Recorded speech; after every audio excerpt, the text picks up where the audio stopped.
Greetings, Gotham. It's the Penguin here to give you, classless louts, an education in the finer points of high society. Good morning, everyone. This is Royce coming back at you with yet another ramble. I have tracked down and donned most of my Penguin costume from 2022. Couldn't find the gloves, couldn't find the monocle, which is probably for the best. The monocle was covered in grease paint the last time I saw it from me trying and failing to do Danny DeVito makeup. In fact, you can see a little bit under the brim of the hat here from that. There's some white stains on this coat too, but you can't really see it because I've grown a little bit since then. Granted, it wasn't exactly loose when I got the jacket. That's what I get for buying a suit coat off eBay, because I wanted to be thrifty with my costume. Next time, I'll just go out and actually get a suit coat and just, try to make it look good. So yes, we are going to be talking about Batman Kicked Crusader, the new Amazon Prime TV show. Let's dig in.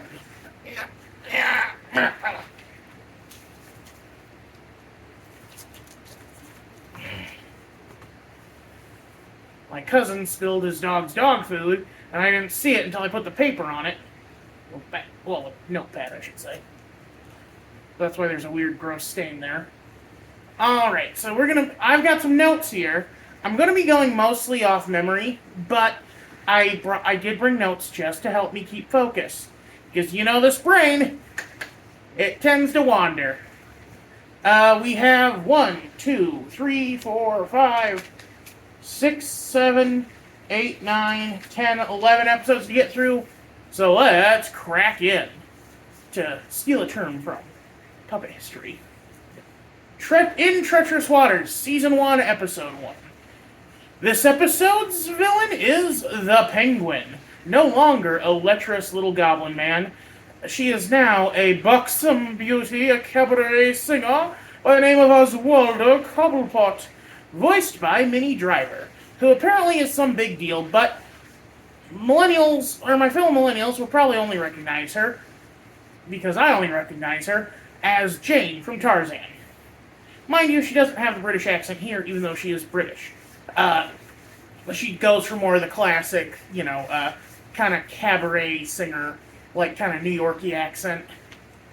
Which makes sense, Gotham's supposed to be in Jersey. This version is also different because she is confirmed to have had sex. She has 2 sons, one of whom actually does look like her. So it's not like she adopted them. She is an absolute sociopath and tries to kill them both.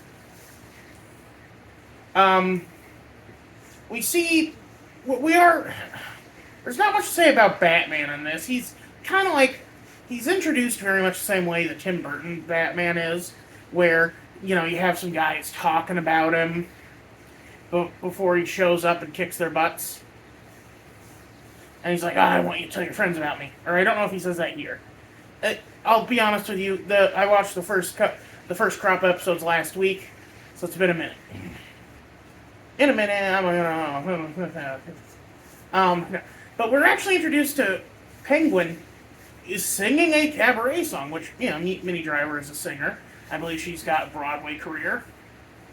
So that's cool. It's a new invention on the character and makes her whole getup make sense.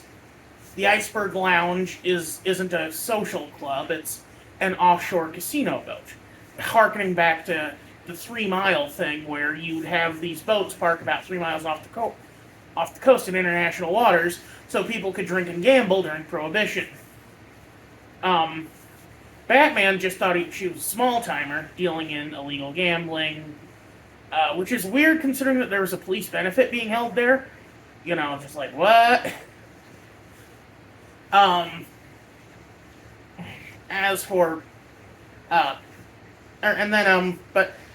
it's also a disguise a front for her whole thing, because it's apparently like a military vessel because she's got like a howitzer on it disguised as a giant umbrella, which is a very Penguin thing to do.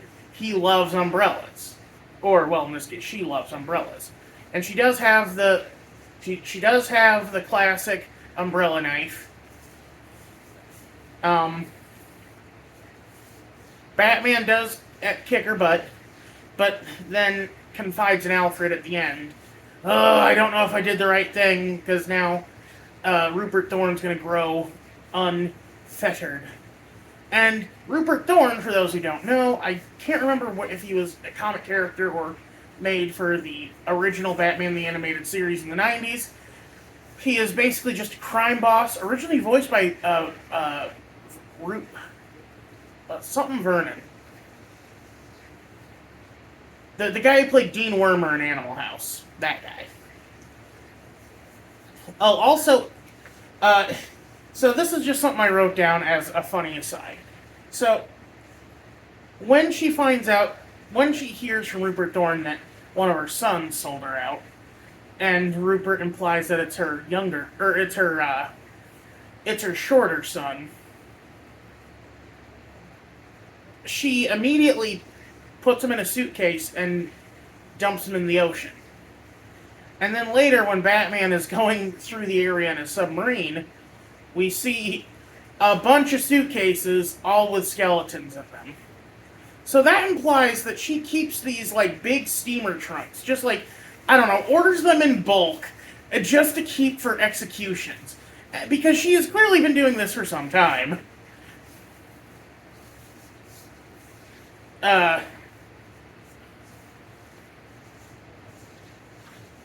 And then, of course, we get the first, what I guess you could call reference to other Batman media when Batman saves Barbara Gordon, who's got to save Penguin's other son because he's the actual mole that ratted her out to Rupert Thorne, and she's this district attorney in this. Now, okay, so Barbara Gordon in the comics is Batgirl. I shouldn't have to say that. She's been around, like, you've either seen her in the 1960s show, you've seen her in Batman the Animated Series, you've seen her in something. But, so yeah, Commissioner Gordon's daughter, Barbara Gordon, here is a public defender, which is a very good position for her. It allows her to help justice get doled out for the little guy. Anyway, so Batman has to save them both from getting run down by Penguin's men, and when she sees his car, she's like, "Oh, nice car," and that's clearly, again, this might just be me overthinking it, but I feel like that's clearly a reference to Batman Forever, where Val Kilmer, Lips Batman, says, "It's the car, right? Chicks get the car." It is actually a good thing that I couldn't find the monocle, because I can't wear my glasses with a monocle, and it'd be harder to read this without my glasses. I'm like Velma. I can't see without my glasses. It's getting harder to... Which, like, I don't know, that just makes getting up to pee when I'm sleeping even more of a chore, because that means I actually have to take my glasses, put them on to go to the bathroom. And it's like, I don't want to do that, because, I don't know, if my vision focuses too much, I'll be awake. Okay. Anyway, obviously Batman saves the day. Penguin destroys the police department with her howitzer, and it's like, that is just insane. No crime lord would do that. Remember, Al Capone didn't kill cops, he bribed them. That's where his power came from. That's why he got away with as much stuff as he did. There's a reason why the only thing they were able to get him on was the tax stuff. Uncle Sam don't really care how much booze you run it. He just wants his cut. Anyway. So yeah, that's just it. That is a really, big episode to open with. And, of course, we're introduced to all the main players of the season. Barbara Gordon, Commissioner Gordon, Batman, and Alfred, obviously. and or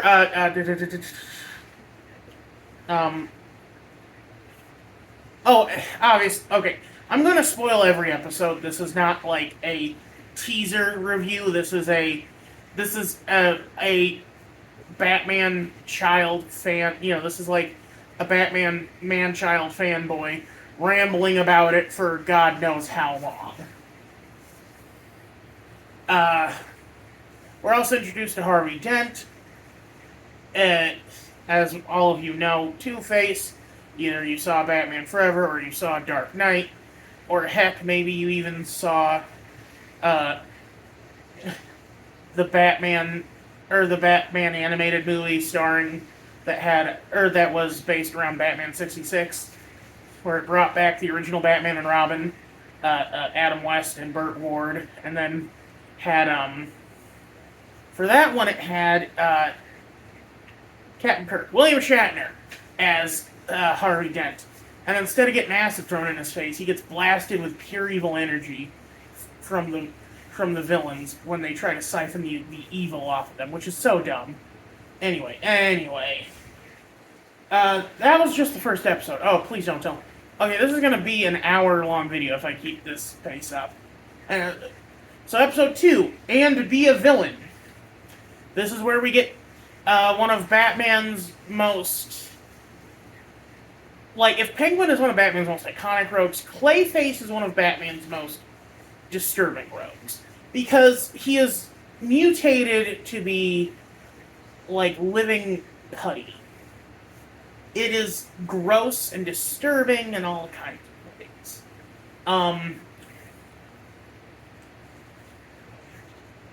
He's given...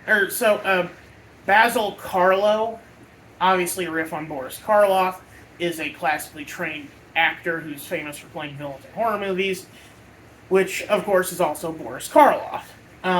He's even given a Boris Karloff style design. And then we're introduced to him. We're introduced to the villain of the episode, Clayface, killing. So someone has kidnapped a movie starlet right after she dated Bruce Wayne, and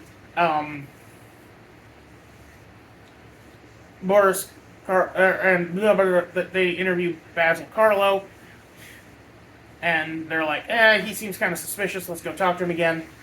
But when they get to his apartment, they find him being stabbed in the back, and a mysterious figure disappearing out the window. Batman confronts him, and he's dressed like the Shadow, the black suit coat, the black fedora, the red scarf. But when his thing comes down, he looks disgusting. He's got like drooping flesh and jagged teeth. He looks gross and morbid, and it's Clayface. Well, okay, so in the original comic Clayface is from, he wasn't a shape-shifting slime monster yet. He was a bitter actor who was mad that they were remaking his horror movie where he played the villain Clayface. So he donned the role once more to sabotage the film. And you see kind of shades of that in this. Long story short, Clayface, it is Basil Karlo. He did get turned into this like mutant. He's not the mud monster that he is in the comics. No, this is kind of a bridge between the two, where his face can be molded into different things. And because he's a talented actor, he can mimic other people's voices. This is actually kind of similar to something I wanted to do, where Clayface has always been Basil Karlo, but over the years he's adopted different personas to continue his acting career, and that's where you get like the Matt Hagen Clayface, and the female Clayface, and the Clayface who has to siphon people's life force from them or something like that. Oh, we'll get to that episode, actually, come to think of it. Anyway. And so it ends with actually a classic Boris Karloff film reference, where he has the starlet strapped in a Pit of the Pendulum style set, with the pendulum swinging back and forth, gonna cut her open like a pizza. Bisector, basically. And and like Renee Montoya, who's like this female detective assigned to I don't know, some of the stuff. She's a recurring character in the show. Um, and honestly, like a really good character here, or in this series specifically. But we'll get into that in a bit. She's or she's she's trying to talk Carlo down from killing the lady. The lady's like, and then the lady just does not help her case because she immediately is just like, dude, your motivation sucks. This is really schlocky, and he's just so like, how dare you? I'll show you, schlocky. It's just very stupid. And then, but they do capture him and send him to prison in the end, which is why it's important to showcase that like this is a shape-shifting Clayface, but only like his face, not necessarily his whole body. Because like old school Clayface, you'd have to have a special containment for because he's goo. He's goo. He can go through things. This Clayface though, he can't like morph through the bars or cuffs or anything like that. I don't think so anyway. We haven't seen the full breadth of his powers yet. And Renee Montoya, who'd been bugged by Batman the whole episode, is like, look, dude, I know you're still listening to me, and thanks for your help, but I will find you, and I do have to arrest you. Next episode, Kiss of the Catwoman. Yes, one of the most iconic Batman rogues, more than Penguin, definitely more than Clayface, and she's voiced by Christina Ricci, Wednesday Addams herself. Ah, yes. Also, she was in Cursed, where she played a lady infected with lycanthropy. And Catwoman actually did become a pseudo-lycanthrope in the Batman, in a Batman storyline where he turned into a vampire. Basically, like, she was bitten by a vampire and, like, cats kind of, like, licked her wounds or whatever. And somehow that, like, infected her, turned her into, like, a beast creature. I don't know, it was a really weird... It was a really weird comic that ended with Batman killing himself because he would become a vampire. This Catwoman is the daughter of a rich billionaire who went to prison for tax fraud, and she herself is also a bit of a woe bringer because she is a kleptomaniac. But she gets off the hook super easy because she's wealthy,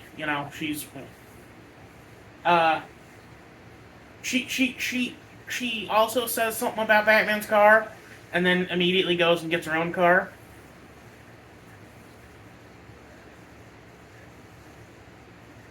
Oh, I had a thing from And Be a Villain here that I kept looking back to, and I'm like, what does that mean? Obvious disguise.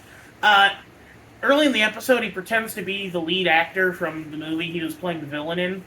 And you can tell it's him because he just keeps complimenting, like, yes. He's supposed to be playing a jock type actor, so he's like, Basil Carlo was a great actor. Everyone loved him. He's very talented. Like, oh, come on, dude, really? Even if Basil Carlo were dead, the lead actor of the movie would not talk about him like that. Hey, back to Kiss of the Catwoman. There is kind of the romantic tension between Catwoman and Bruce, but not nearly to the extent there was in the animated series or any of the three films she's been in with him. Batman Returns, Dark Knight Rises, or what's the third one? The Batman. Arguably, Batman Returns had the best romance, although The Batman is a close second. Like, that Bruce is a lot funnier. A lot more, you have a lot of cats. Like, oh, dude, you were so awkward with women in his shows. This is early Bruce before he got, that Bruce is early Bruce before he got into, before he became the suave Bruce for his quote unquote disguise. Anyway. Oh yeah, the episode ends with, so like, there's these two recurring characters called Bullock and Flass. The name Flass sounds familiar. I think he's actually the fat cop from Batman '89, but here he's like this tall, good-looking black dude in like a very classic noir getup. He looks a lot like a Dick Tracy villain, and the shape of his face with it reminds me of Mr. Big from Spider-Man. So Mr. Big is this like weird guy who like he has his enforcers who are just like a strong guy, a guy with a rope, and a guy with guns called Ox, Montana, and Fancy Dan. And Mr. Big's just like this crime lord who, I don't know, anyway. But Flass is really cool. You know, Flass is like this, like, he's kind of, he's a crooked cop who takes orders from Rupert Thorne, and Bullock is kind of his lackey. Now, Harvey Bullock, obviously a reference to Humphrey Bogart, name-wise, is this schlubby, fat, gross cop. He's one of the best characters in Batman the Animated Series, where he and Batman are like very strange bedfellows. Like Batman has had to save him from being framed and getting axed, and just a ton of, and some really great episodes involving Killer Croc and Jeffrey Jones.